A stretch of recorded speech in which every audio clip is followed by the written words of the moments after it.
Tintin. Oh.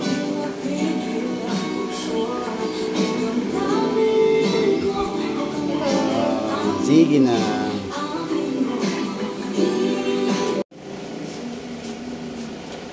Tingnan nyo. Sinisili pa rin talaga na si Tim sa loob.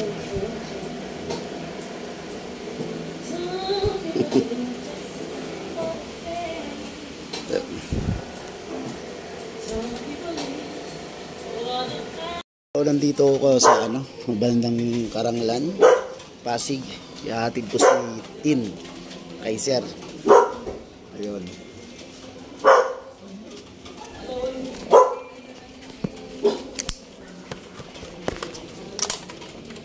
Okay, ayusin naman natin yung helmet natin.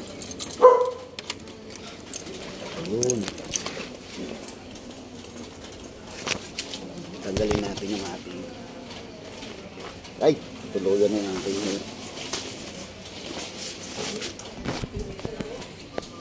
So guys, dito ako sa tapat ng gate ni Sir. Sana okay pa si Ann at mahaba ang biyahe. Galing ng Grotto, ngayon nandito na sa Pasig. Medyo may kasikipan. Ayan, madilim. Madilim guys.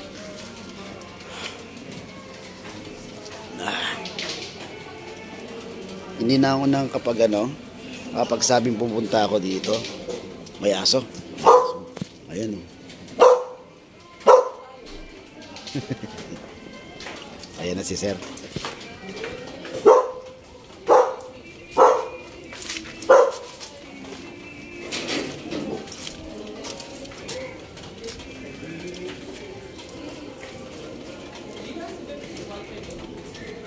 Good evening, Sir. Sabi ko nga kanina ganda ng panahon, sabi umulan Yan po yung... Hindi, sa hangin, sa border. Okay. Kala ko yung kay pet ni Ay, kay Kuya Fred? Oo. Kay Ate Fred? Oo. Gabi, hiningi na anak ko nung nakita niya dito. Salamat, Sir. Salamat. Pamerienda pa si Sir.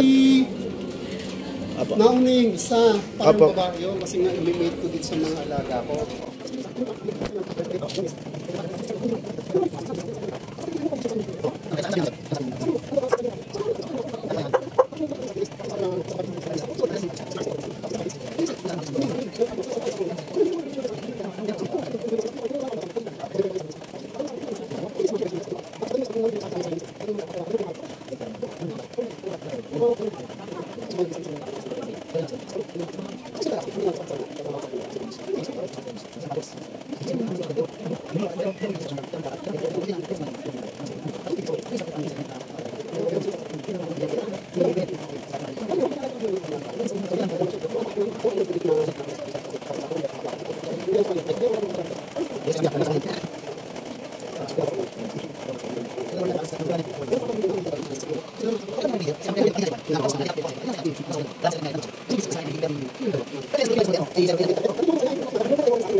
Okay mga boy, nandito na ako kay Sir. Nabigay ko na po si Ann. Yan o.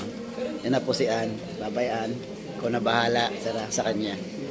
Babalik na tayo kasi medyo maulan na. At salamat Sir ha. Ang dami palang alaga ni Sir na Shih Tzu. Oh, grabe. Parang talagang dog lover si Sir. Dog lover sa Shih Tzu. Ganon talaga si Sir. Oo. Anong pangalan niya Sir? Arnel. Arnel, oo. Si Sir Arnel ng taga Pasig po. Kahit umuulan, at least ako siya. Medyo napagod dahil galing ng Grotto at at the same time nauwi sa bahay. Ngayon biyahe na naman. Pero magiging okay naman sa magaling ka naman Sir. Oo. Okay. Para mga anak ko to. Peace. Okay, good morning mga kaboy. Ay nako. Hindi na ako nakapag-close ng vlog ko kahapon kasi grabe. Pagdating ko dito sa bahay na pagka-deliver ko kay Ann, galing ng De La Paz, Pasig. Eh wala na. Ay plakda eh. Kaya sabi ko naganda na ako ng makakain ko. Aso wala akong naabutan na alam na, walang kanin. Yun, nagsaing ako sa rice cooker. Tapos sabi ko sa anak ko na gisingin na lang ako. O sabihan na lang ako na okay na. Abay, wala na. Alam ko ginising niya ako, kaso lang hindi na wala na talaga Hindi na ako tayo. Kaya kinabukasan na ako tumayo. Yun. Okay naman yung pag-deliver natin kaya, di ba? Nakita niya naman ako. Napaka ni sir. Napaka bait ni sir. Nakapamerienda pa ako.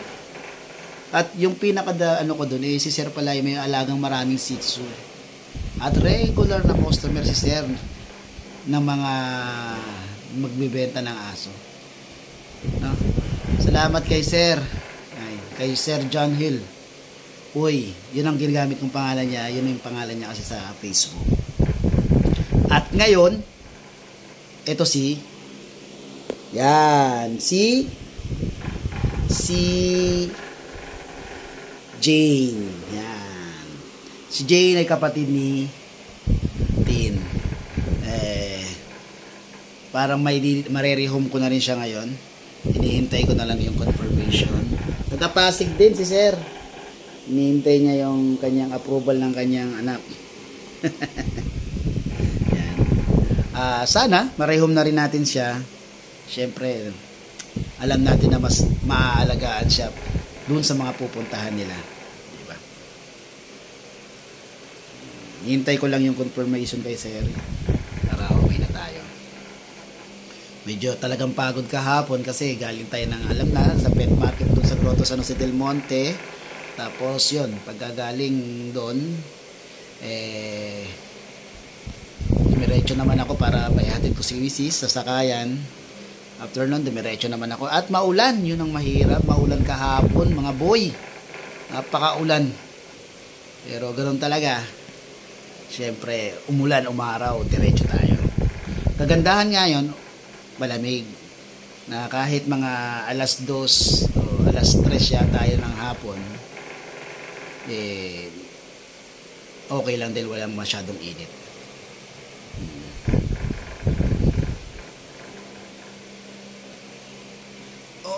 Okay. Mag-ready lang ako. At tingin ko siguro talagang marerehome na natin si Jane. Hi Jane. Si Jane. Magpo-formas na to si Jane Ay, nakita ni Jane yung sarili niya. Ay. Okay. Aboy, salamat sa mga panunood, sa mga panunood sa akin kahit na medyo hindi maganda yung mga tema natin ng video kasi hindi ko naman masyadong ginagandahan talaga, hindi naman na tayo masyadong magaling sa edit Pero importante para sa akin nasisave ko yung mga moments na nire-rehome ko yung mga pets. Yan. Dahil sakaling balikan ko sila at makita ko yung paglaki nila kahit na hindi ko sila. Kaya nga di ba pag nagbablog ako, nagla-live ako, nire-request ko sana po ma-send nyo sa akin yung mga pets na na-rehome ko. Natutuwa talaga akong sobra dahil siyempre naman tumagal sa iyo dun.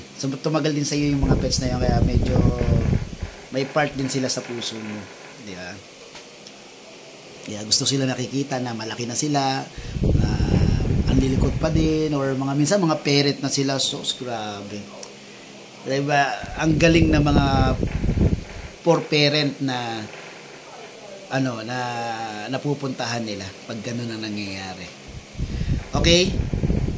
Mamaya another vlog tayo para doon sa pag-rehome naman ni Jane. Okay? Salamat. Then subscribe po kayo sa YouTube account ko. Then follow dun sa aking FB account na Ashken Kennel. Then dun sa page ko na Wonder Dog. Then subscribe nga dito sa ating Mustaboy YouTube channel natin. Okay? Thank you. Ingat kayo lagi. Salamat. Peace.